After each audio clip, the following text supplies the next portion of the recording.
ഇന്ന് ഞാനും അമ്മയും കൂടെ ഒരു ഗുരുവായൂർ യാത്ര അങ്ങ് ബസ്സാക്കി. നമ്മൾ രണ്ടുപേരും മാത്രമേ ഉണ്ടായിരുന്നുള്ളൂ കേട്ടോ. വീട്ടിൽ നിന്ന് ആരും ഇല്ലായിരുന്നു, തനിച്ചായിരുന്നു. ഗുരുവായൂർ ദർശനമൊക്കെ കഴിഞ്ഞ് നമ്മൾ നേരെ ഷോപ്പിംഗ്, അതാണല്ലോ നമ്മുടെ മെയിൻ. ഷോപ്പിങ്ങൊക്കെ ചെയ്ത് നല്ല ഭംഗിയുണ്ടായിരുന്നു. വിഗ്രഹങ്ങളൊക്കെ ഇങ്ങനെ ഇതണൊക്കെ വെച്ചിരിക്കുന്നതാണ് കാണുമ്പോൾ നമുക്ക് ഇങ്ങനെ അടുക്കി പറക്കി വെച്ചിരിക്കുന്നതാണ്. നല്ല ഭംഗിയുണ്ടായിരുന്നു ആ ഗണപതിയൊക്കെ കാണുന്നത്.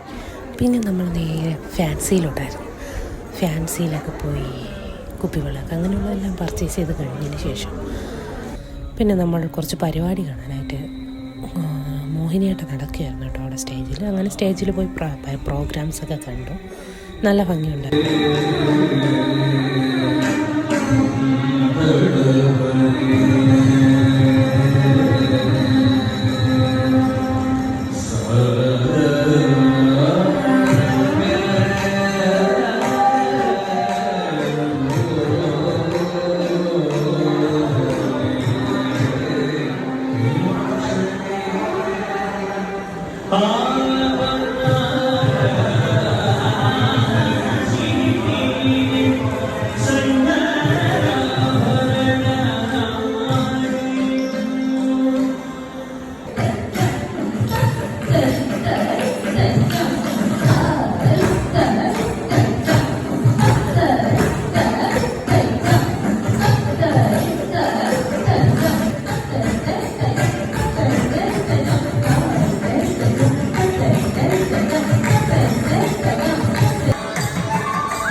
പ്രോഗ്രാമൊക്കെ കഴിഞ്ഞതിന് ശേഷം വീണ്ടും ബാക്ക് ടു വാറ്റൽ.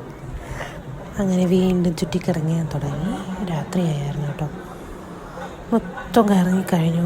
രാത്രിയാണ് നല്ല ഭംഗിയാണ് കേട്ടോ. നല്ല ഗോൾഡൻ കളർ ലൈറ്റും അതിൽ ഈ ഡെക്കറേഷൻ ചെയ്യുന്ന ഐറ്റംസുകളും വിഗ്രഹങ്ങളും ഫാൻസിയും എല്ലാം കൂടി ചേർന്ന് നല്ല കാണാൻ നല്ല രസം കേട്ടോ. പപ്പടം ഒക്കെ കടുക്കി വെച്ചിട്ടുണ്ടായിരുന്നു. ഇതെല്ലാം കണ്ടു കഴിഞ്ഞു. വീണ്ടും മടുപ്പൊന്നും വരത്തില്ല, നടന്നുകൊണ്ടേയിരുന്നു.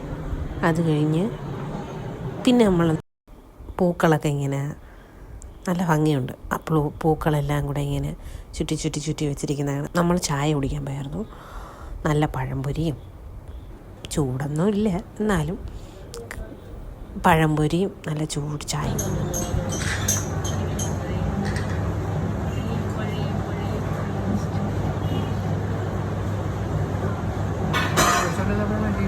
അത് വീണ്ടും നമ്മൾ അമ്പലത്തിലോട്ട് വീണ്ടും ചുറ്റിക്കറങ്ങാനായിട്ട്. ഇനി വന്ന സ്ഥിതിക്ക് പുള്ളിക്കാരൻ ഇൻ്റർവ്യൂ ഉൾപ്പെടുത്തിയില്ലെങ്കിൽ പുള്ളിക്കാരന് വല്ല ഈഗോ അടിച്ചാലോ, അതുകൊണ്ട് പുള്ളിക്കാരനെ ഉൾപ്പെടുത്തിയായിരുന്നു. പിന്നെ നമ്മൾ തിരിച്ച് KSRTCയിലായിരുന്നു കേട്ടോ തൃശ്ശൂർ വരെയും.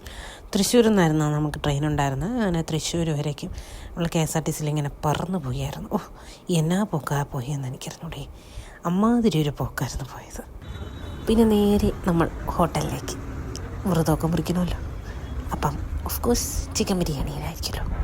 അങ്ങനെ ചിക്കൻ ബിരിയാണിയൊക്കെ മേടിച്ച് പീസൊക്കെ ഇങ്ങനെ വീഴണ കളഞ്ഞ് എന്താ ഒരു അമ്മ. ഇപ്പോൾ ചിലരൊക്കെ പറയും ഈ അമ്പലത്തിൽ പോയിട്ട് വന്നിട്ട് വ്രതം വീട്ടിൽ വന്നതിന് ശേഷമൊക്കെ മുറിക്കാം. എനിക്ക് അങ്ങനത്തെ പരിപാടിയൊന്നും. അതുകൊണ്ട് മണക്കാന്ന് ഞാൻ ബിരിയാണി വാരിത്തിരുന്ന്. നല്ല ബിരിയാണിയായിരുന്നു. ബിരിയാണി കഴിച്ച് കഴിഞ്ഞിട്ട് നേരെ നമ്മൾ ട്രെയിനിലേക്കായിരുന്നു. ട്രെയിനിൽ ഒരുപാട് ടൈം ഞാൻ അവിടെ വെയിറ്റ് ചെയ്യേണ്ടി വന്നായിരുന്നു കേട്ടോ.